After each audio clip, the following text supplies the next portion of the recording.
c'est Alan et bienvenue sur ce nouvel épisode des scènes de la semaine de Filf le podcast. Et cette semaine, je vais vous présenter une scène de Zero Time Dilemma, le jeu vidéo. Salut Julien, salut Émeric. Salut Alan. Salut Alan. Donc je vais vous parler de la scène d'intro de Zero Time Dilemma, donc ça va, je spoil pas trop le jeu. Enfin, je spoilerai quand même quelques trucs, je pense, mais on verra. Mais je spoil pas trop quand même. Enfin bref, bon, je me lance. Alors donc le jeu commence, voilà. On a 9 personnes qui se réveillent enfermées dans des cellules, 3 cellules séparées, donc 3 cellules de 3 personnes. Ils se demandent un peu ce qu'ils font là, ils se rendent compte que ils sont enfermés, tout ça. Et là, on a un personnage masqué qui apparaît, qui porte ces masques du moment de la peste. Vous savez, les masques de docteur de peste, là, avec genre les grands becs comme ça. Et ce personnage se fait appeler donc Zéro. On sait pas, évidemment, on ne sait pas qui c'est. Ça sera un des mystères du jeu. Il dit que la vie est injuste, il sort quelques phrases qu'on ne comprend pas encore vraiment l'implication dans le jeu. Et il propose de participer à un jeu qui commence tout de suite. Il lance une pièce avec une face bleue et une face rouge. Elle tombe à terre. On ne la voit pas tomber à terre, il se met tout de suite dessus, il met son pied dessus. Et il dit, donc il faut choisir, c'est pile ou face, quoi. Et là, c'est au joueur de choisir pile ou face. Donc, si tu trouves le bon côté, je sais plus s'il le dit au début. Enfin bref, si tu trouves le bon côté, si t'as la bonne réponse, genre pile, c'est la bonne réponse. Et ben les gars seront libérés en fait. Tout ira bien, les gars seront libérés de la prison et puis voilà. Si tu trouves le mauvais côté, alors là, le vrai jeu commence et les personnes vont commencer le jeu, donc le jeu vidéo auquel on est en train de jouer. Et ils vont être enfermés dans un endroit, enfin il leur explique vaguement que voilà, c'est un jeu en plus où ils risquent de mourir, quoi. Donc c'est pas fun. Donc voilà, petite tension. En tant que joueur, tu dois choisir pile ou face. Puis t'as chaque participant a son point de vue là-dessus. Il y en a un qui dit bleu, il y en a un qui dit rouge. Il y a l'autre qui dit mais participe même pas à ce jeu, etc. Donc un peu de pression. Et puis voilà, en tant que joueur, voilà, je finis par choisir. Un jeu sur les décisions, pour moi, c'est sympa. C'est assez dur, mais... Et, surprise, je choisis la bonne face. Donc, réussite. Les gars, ils disent, bon, et maintenant? Et puis, ce fameux homme masqué, nommé Zéro, qui est peut-être un homme, mais enfin, voilà, qui a une voix d'homme, en tout cas, il dit, ouais, mais je suis honnête, c'était le jeu, j'ai dit que je vous libérais, alors je vous libère. Par contre, avant, je vous endors et tout, et puis je vous libère. Et donc, les personnages, après, se retrouvent là où ils étaient avant, c'est-à-dire que c'est un site où ils testent la vie sur Mars, en fait. À la base, ils étaient là pour tester à taille réelle une sorte de jeu grandeur nature pour tester comment ça se passerait si on faisait des trucs pour vivre sur Mars, en fait. Ils étaient tous là-dedans.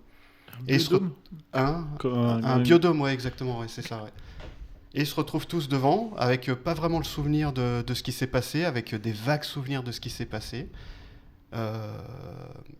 Mais ils sont tous vivants, tous sortis.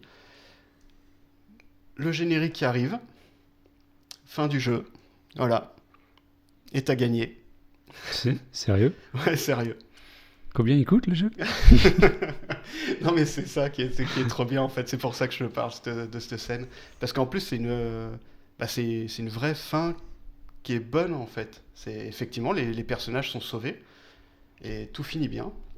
Et donc t'as passé 10 minutes pour un jeu qui coûte, je sais pas moi, Oui, c'était une dans question. les 70 €, un truc comme ça, tu vois. Un peu moins si vous le prenez en promo, mais donc voilà, c'est assez étonnant pour le joueur et puis un peu frustrant pour un joueur qui a payé son jeu, tu vois, tu te dis. Oui. Et ce qui est drôle après, c'est que tu recommences le jeu et tu vas faire le mauvais choix Mais donc, c'est même le T'aurais joueur... envie de perdre au début, quoi, presque, pour jouer. Ouais, non, mais c'est ça. Pour jouer, Et, ouais. du coup, en fait, tu vas faire le mauvais choix et mettre tous les personnages en danger pour pouvoir jouer. Et t'es un peu... Mais du coup, Vas-y. Et voilà, et cette scène est très drôle. Et après, je vais vous parler un peu de ce jeu et de la série de jeux, en fait, parce que c'est une série de jeux. Je vais vous expliquer un petit peu le concept de tout ça. Mais... Au début, quand Zéro lance la pièce Ouais. et que tu dois choisir quelle couleur, t'as dit qu'il y avait 9 personnes dans 3 cellules. Et c'est en fait, finalement, Mais il faut il que y en ce a... soit à l'unanimité Non, c'est pas l'unanimité. Il finit de Zéro, désigne quelqu'un, finalement, Ok. qui s'appelle Carlos, et c'est à lui de choisir. Et c'est sa décision Ok. qui jouera sur le destin de tous les participants, et voire même du monde entier. Waouh. Ouais. Et est-ce que ce pile ou face est différent à chaque nouvelle partie, ou est-ce qu'une fois que tu as répondu la bonne question, enfin tu as donné la bonne réponse, tu sais que le rouge ce sera toujours la bonne réponse et le bleu sera toujours... Non, c'est là où c'est presque un petit peu décevant, mais il y a une astuce en fait. Il te fait exprès de commencer comme ça. Tu es obligé de commencer comme ça en fait. Et peu importe ce que tu choisis, finalement, c'est toujours la bonne face. La première fois. Ouais, la première fois. Si tu choisis rouge, ça sera la bonne face, et si tu choisis bleu, ça sera la bonne face aussi en fait. Ok. Tu commences toujours par la bonne fin en fait, pour créer l'effet. Et donc en fait, c'est un jeu qui est... parce que c'est drôle, parce que j'ai choisi aussi cette scène parce qu'elle est représentative de tout ce qui va se passer après. T'es manipulé en vrai, pour le coup. Ouais, en tant que joueur, pas le personnage dans le jeu, mais toi en tant que joueur. T'es manipulé parce que normalement t'as une chance sur 2. Oui, c'est ça. Et non, mais là, c'est non, pas le cas oui. en fait. T'as 0 chance sur 2 quoi. Ouais, ce qui est presque un peu dommage parce que tout le reste du jeu est basé sur ça, sur plein de thématiques, mais il y a une grosse thématique sur les probabilités justement. Et et il te fait même des énigmes où il utilise des paradoxes de probabilité.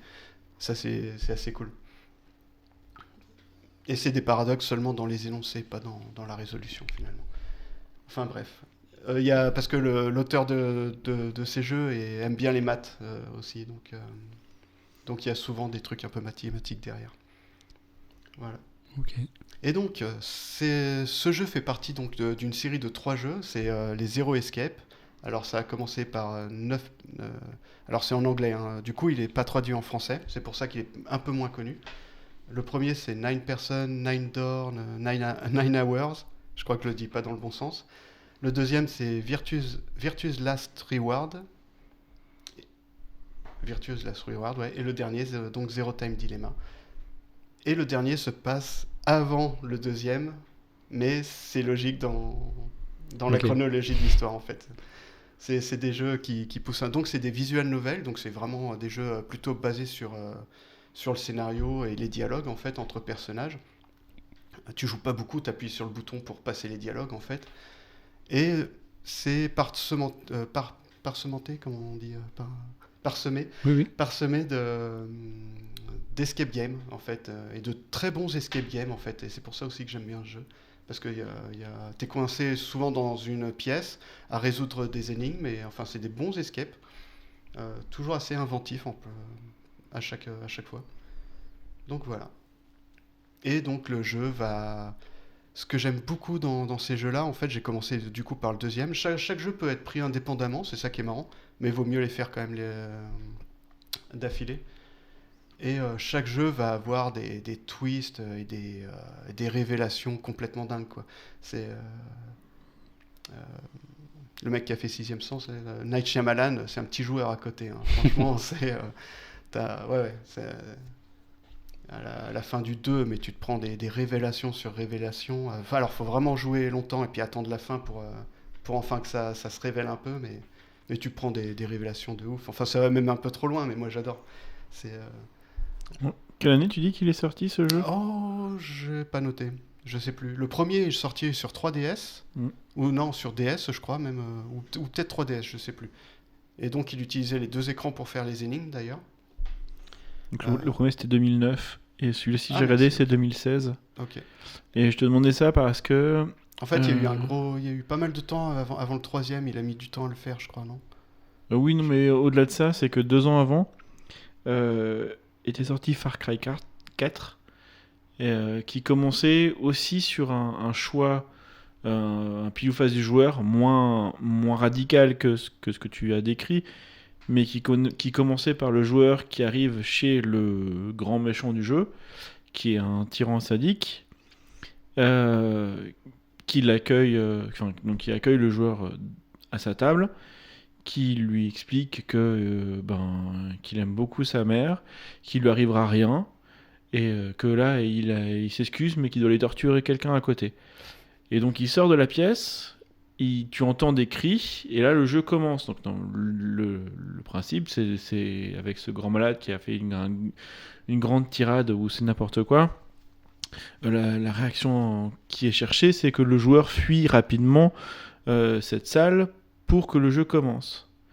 Sauf qu'il laisse une autre fin, qui est celle de l'attente, si on reste dans cette pièce. Donc le fait de choisir de rester ou partir. Là, si on choisit de rester dans la pièce, le méchant revient et nous escorte jusqu'à la sortie, jusqu'à l'hélicoptère de fin, et nous emmène loin de l'île en esquivant tout le jeu. Ah, excellent, oui. Okay. Donc, j'avais oublié, mais oui. Et ce jeu-là est sorti 2 ans avant, donc je sais pas si tu penses qu'il peut y avoir un petit piquage d'idées. Peut-être, effectivement. Et en tout cas, la volonté de ce choix de pile ou face me fait vraiment penser à ça. Ah, effectivement, bien vu. Ah, c'est cool. C'était une petite digression, mais tu peux reprendre sur ta série de jeux du coup. Ouais. Et voilà, c'est la série de jeux. Ben voilà. Du coup, en fait, chaque jeu c'est pareil. Tu vas avoir 9 personnes en gros qui vont être enfermées dans un endroit avec des bracelets à la main qui vont leur donner des indications sur comment va se passer le jeu. Il y aura toujours quelques petites règles un peu différentes. Et c'est un jeu mortel à chaque fois. Enfin, il y a des personnages qui meurent et tout.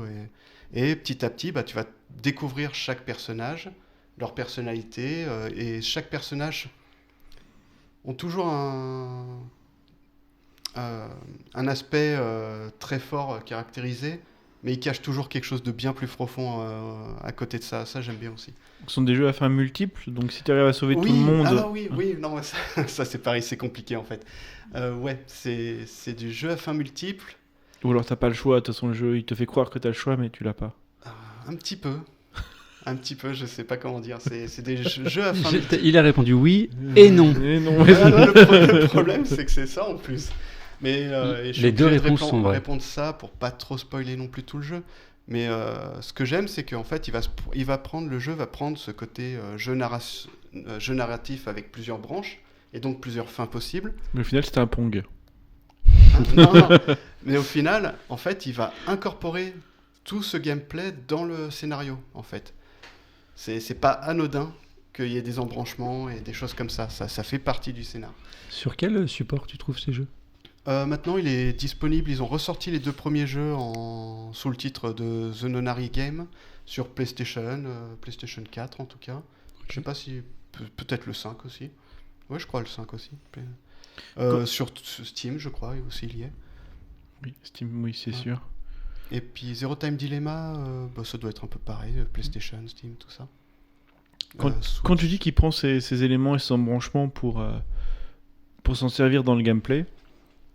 C'est quelque chose de similaire à Catherine, où le joueur arrive à des moments à faire des choix sur le personnage principal. Donc est-ce que pour lui les relations de couple c'est plutôt ça ou ça, et que derrière tu vas avoir un petit résumé des réponses de tous les joueurs du monde pour savoir au niveau statistique où est-ce que tu te situes. Ou alors non, c'est que vraiment ça a une profondeur de gameplay plus impactante que ça. Non, ça pousse un peu plus le truc. Ouais. C'est, je sais pas comment... Ouais, sans trop spoiler, mais ça fait vraiment partie du scénario. Il y a plein d'embranchements et en fait ça va très très loin dans le délire. Ouais. Ok. Voilà. Après je peux peut-être spoiler, j'en sais rien.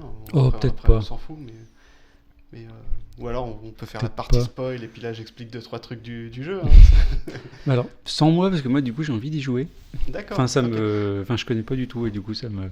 Alors de prime abord, c'est des petits jeux quand même indépendants et Et graphiquement, c'est pas non plus ouf. Le premier était sorti sur 3DS, donc c'était encore avec des personnages en dessin, tout ça. Après, ils se sont mis à la 3D. Même le dernier, il est plus cinématique. Ils ont fait quelque chose de plus cinématique, ce que j'aime bien. Mais c'est pas non plus de la réalisation gros budget à la Far Cry, justement, ou des trucs comme ça. Mais au niveau scénario, par contre, c'est Kotaro Uchikoshi qui écrit ça. Et... Oh, tu l'as sorti de tête, là ? Ouais, normalement, oui. Non, parce que j'adore, en fait. Du coup, je le suis, et puis j'essaye de jouer à tous ces jeux, parce que il est barré dans son niveau scénario, et tout est cohérent. Tu l'as sorti à la fin. de tête. Attends, non, mais je te crois. Non, mais c'est ça, Attends, mais je c'est regarde en exactement ça. Oui, Ouais, je te crois. Oui, c'est bon. Je voulais pas te mettre le doute, c'était pour te signifier que j'étais impressionné. Ouais, non, parce que j'adore cet auteur, et puis voilà, je trouve que c'est... Surtout que parfois, même ces mêmes idées, il oublie d'aller de vérifier que c'est bien ce qu'il voulait dire, quoi. Mais alors là, Oui. pas une seule hésitation. Ah oui, là... Ah bah non, ouais. C'est... Sans trembler. Ouais. Et voilà, et quand tu dis, Émeric, justement, tiens, je vois un bout de ma note, en fait, où je parle de ça. Quand tu dis, justement, tu rappelles qu'un texte ou un scénario n'est pas plus intelligent que son auteur, oui. Bah voilà, bah lui, quand tu joues, bah t'as le niveau d'intelligence. D'accord. Et tu t'apprends des trucs, et ouais, tu sors plus intelligent après avoir joué à ces jeux.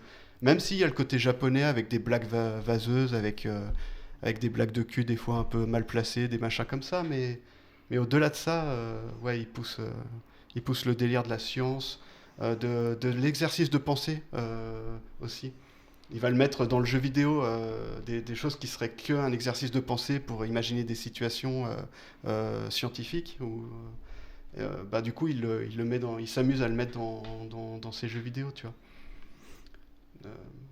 Je sais pas, est-ce que j'ai un exemple là-dessus, mais...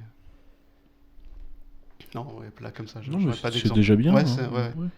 Et puis voilà, il y a beaucoup de maths, et puis voilà, t'apprends plein de trucs. Et t'apprends des trucs, il y a des trucs dans les jeux, je me dis, mais... Enfin, c'est inventé pour le jeu, tu vois. Et après, tu fais des recherches, et non, non, c'est pas inventé dans le jeu, en fait. Ça existe vraiment, comme les champs morphogénétiques. Bah voilà, c'est un truc c'est une théorie qui existe. En fait, les champs morphogénétiques, c'est comme quoi les pensées seraient accessibles à tout le monde. C'est un peu comme un Claude, mais version humain, quoi. Voilà, il y a ce genre de théorie, par exemple, dans le jeu. Il t'explique plein de trucs comme ça. Voilà. Merci Alan. C'est les Zero Escape, et je vous conseille d'y jouer, ouais, c'est cool. Mais c'est en anglais. C'est de l'anglais facile à suivre. Ok. Non, mais du coup, moi, ça m'a donné envie de tenter l'aventure, j'ai envie de dire. Et moi, ça m'a donné envie que vous me racontiez l'aventure que vous avez vécue là-dedans. Très bien. Ouais, je pourrais te raconter, il n'y a pas de souci. Nous débrieferons. Je vais juste faire une parenthèse. Ouais, bien sûr. Shyamalan est un petit joueur depuis Incassable.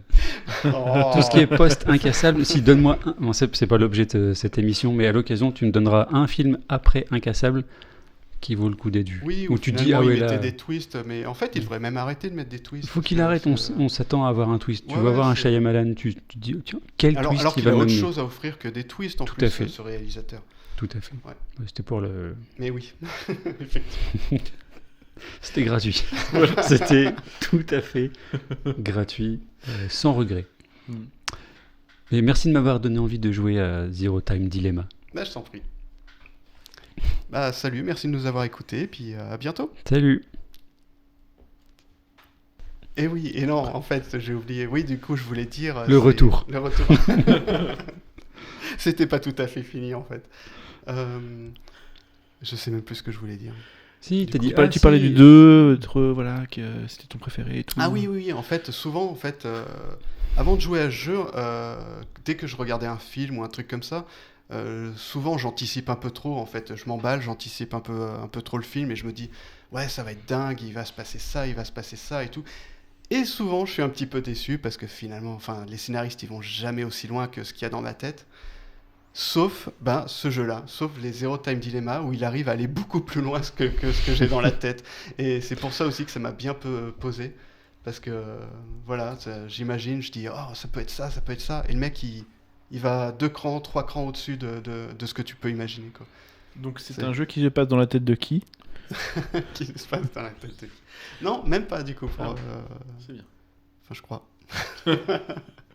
Alors, juste pour que vous compreniez, chers auditeurs et auditrices, ce que vient de dire Julien, donc ça se passe dans la tête de qui? C'est qu'on a une private joke un peu à trois où, en fait, dès qu'Alan voit un film... Ils aiment bien se moquer de moi, ouais. C'est vrai. Dès qu'Alan voit un film dont l'histoire tient pas forcément la route ou pas beaucoup de sens, en fait, pour Alan, ça se passe dans la tête du héros. Par exemple, il tombe, au début du film, il est dans le coma et tout le reste du film se passe dans la tête du héros. Rien de... On trouve ça très drôle parce qu'il le sort souvent. Le meilleur exemple, c'est le dernier James Bond, justement. à partir du moment où il est sur la tombe d'Esper, tout se passe dans sa tête, en fait. Il meurt dans l'explosion et tout le reste du film, c'est dans la tête de James. Je suis presque sûr, quand même, pour celui-là. C'était quoi l'autre film aussi dernièrement là. Et c'est parce que j'aimais bien les films du mec qui a fait Eternal Sunshine et tout ça. Et lui, effectivement, ça se passe toujours dans la tête des gens. Donc, c'est Gondry. Non, oui, c'est Gondry qui a fait le film, mais c'est pas lui qui a scénarisé. Et le scénariste, c'est... Alors, je l'ai souvent dans la tête, j'adore, mais je l'ai... C'est moche, on a enregistré, les gens vont croire qu'on n'y connaît rien. Ça On nous prend pour des amateurs après. Là, ouais, un petit peu, du coup. Mais tu l'as sorti il y a pas longtemps sur un autre film. Non, parce que j'aime beaucoup ce scénariste aussi, qui a écrit le film de Spike Lee, Adaptation, qui est un film justement qui raconte comment on peut adapter un film d'un roman. Charlie Kaufman. Oui, exactement. Charlie Kaufman. Ouais. Très bien. Super scénariste. Ok. Oui. Belle carrière, oui, effectivement. Et les films, ça se passe plus souvent dans la tête des personnages que oui, mais pas tous, Alan. Pas tous. Tous les films, tu vois. La série des Jurassic World se passe dans la tête d'Alan Grant depuis le premier. Ou dans celle de... Hammond. Ouais, qui est malade et qui est dans le coma. On sent le personnage. Qu'est-ce qui Malcolm nous arrive Oui, merci. Qu'est-ce qui se passe? C'est tout dans, tu vois, parce que c'est quand même... Bon, j'ai pas vu le 3 encore, mais... Ce que je veux pas le voir. C'est toutes les possibilités qu'il imagine au niveau de sa théorie du chaos.